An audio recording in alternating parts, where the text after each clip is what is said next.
দর্শক শ্রোতা মণ্ডলী, আপনারা দেখছেন বরাক সংবাদ। এই মুহূর্তের একটি সংবাদ নিয়ে আপনাদের সম্মুখে উপস্থিত আমি খয়রুল। সঠিকভাবে ফিতরা ও যাকাত আদায়ের আহ্বান মৌলানা আশহাবুদ্দিনের। রাতাবাড়ির সর্ববৃহৎ ঈদের জামাত সকাল 8টায় টঙ্গিবাড়ি ঈদগাহ ময়দানে অনুষ্ঠিত হবে। রাত পোহালে ইসলাম ধর্মাবলম্বীদের অন্যতম উৎসব পবিত্র ঈদ উল ফিতর। ঈদ মানে আনন্দ, ঈদ মানে খুশি। ঈদের আনন্দে সকলে সামিল হতেই ইসলামের সুনির্দিষ্ট ও সুন্দর বিধান রয়েছে। প্রত্যেক মুসলমান এই বিধান মেনে চললে ঈদে সকলের জন্য নিঃসন্দেহে আনন্দ বয়ে নিয়ে আসবে। এভাবে রবিবার বিকেলে নিজের অভিমত তুলে ধরেন ইসলামী চিন্তাবিদ তথা উত্তর পূর্ব ভারত এমআরএফ শরিয়া নদাতুত্তা আমিরের কেন্দ্রীয় সম্পাদক মৌলানা আশহাবুদ্দিন। তিনি বলেন, নামাজ রোজার মতো প্রত্যেক ধনবান মুসলমানদের উপর জাকাত ফরজ। এই জাকাত সঠিকভাবে প্রদান করলে গরিব দুস্থ থাকার কথা নয়। ইসলামের একটি সুনির্দিষ্ট এবং সুন্দর বিধান রয়েছে, কিন্তু সঠিকভাবে জাকাত আদায় প্রয়োজন করেন। জাকাত প্রদান গরিব দুস্থদের প্রতি কোনো ধরনের দয়া বা অনুগ্রহ নয়। জাকাত গরিব দুস্থদের প্রাপ্য, যেটুকু আল্লাহ তাআলা পবিত্র কোরআনের মাধ্যমে স্বীকৃতি প্রদান করেছেন।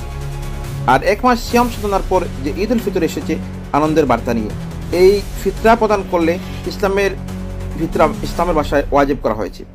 আর বর্তমানে বেশিরভাগ মুসলমানদের উপর ফিতরা ওয়াজিব। নির্ধারিত ফিতরা সবাই সঠিক সময় আদায় করলে গরিব দুস্থ সবাই ঈদের আনন্দে সামিল হতে পারবেন।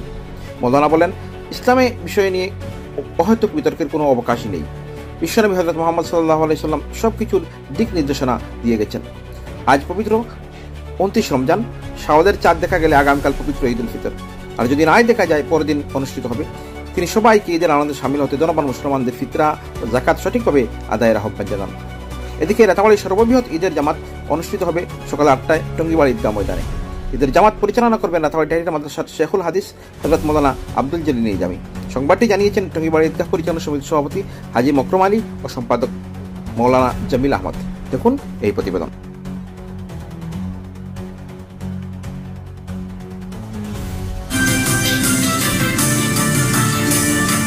নাহমাদুহু ওয়া নুসাল্লি আলা রাসূলিল কারীম, আম্মা বাদ।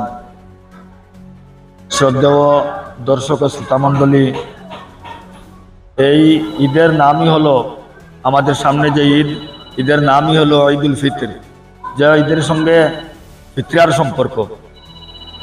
ইসলামের অর্থনীতিতে গরিব অসহায়দের বিশেষ ক্ষেত্রে অত্যন্ত গুরুত্ব দেওয়া হয়েছে, এবং আমরা যারা সহায় সম্বলওয়ালা, আমরা যারা সম্পদশালী, আমাদেরকে নির্দেশ দান করা হয়েছে আমরা যেন গরিব অসহায়দের আমরা যেন সহায় করি সময়ের সুযোগে।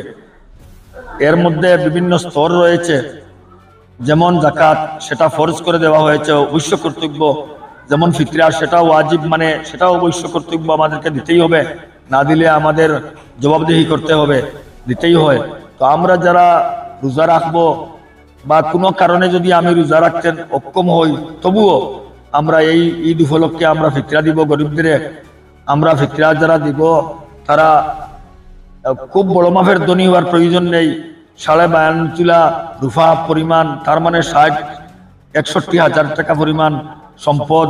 এই সম্পদ বলতে শুধু সোনা রূপা জকাতের মতো শর্ত সাপেক্ষ নয়, যে কোনো সম্পদ।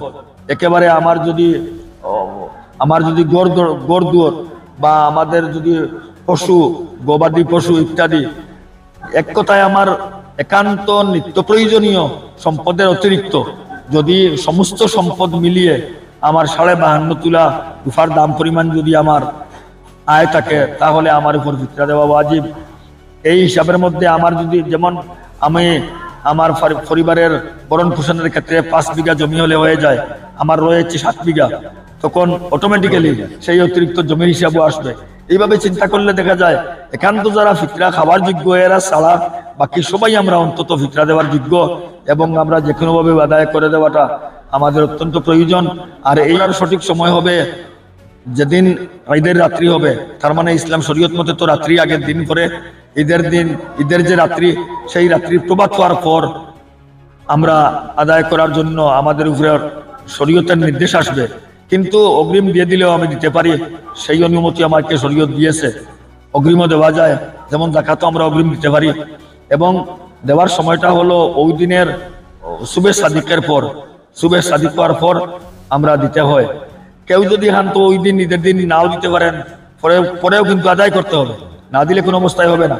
সবচেয়ে ভালো কথা হলো আগের দিন দিয়ে দিলে বরঞ্চ আরো ভালো। গরিব অসহায় যারা আমাদের সঙ্গে খুশি করবে তারাও খরচ করবে, কাপড় চোপড় হোক বা খরচপাতি হোক তারা ক্রয় করবে, ভালো হবে। তো আসল ওয়াজিব হয় ওই দিন বাদ ফজর।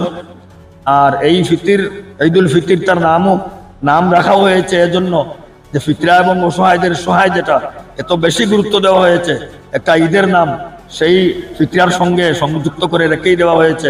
গরিব অসহায়দের আমরা বিশেষভাবে সাহায্য করব, তারাও আমাদের সাথে ঈদ উদযাপন করবে, খুশি মানাবে, সেটাই সেই দিলে করবে। আমার তো একেবারে সুলনা বিশ্বাস আমরা বর্তমান যে অবস্থায় আমরা যে আর্থিক উন্নতিতে পৌঁছেছি, আমরা যদি সত্যিকার যারা জকাত দেওয়ার যোগ্য, ফিতরা দেওয়ার যোগ্য, সঠিকভাবে যদি আমরা সাকুল্যভাবে দেই এবং গরিব অসহায়দের দিকে নজর ডালি, এটা তো মেহেরবানি এবং ইহসান নয়, এটা গরিব প্রাপ্য।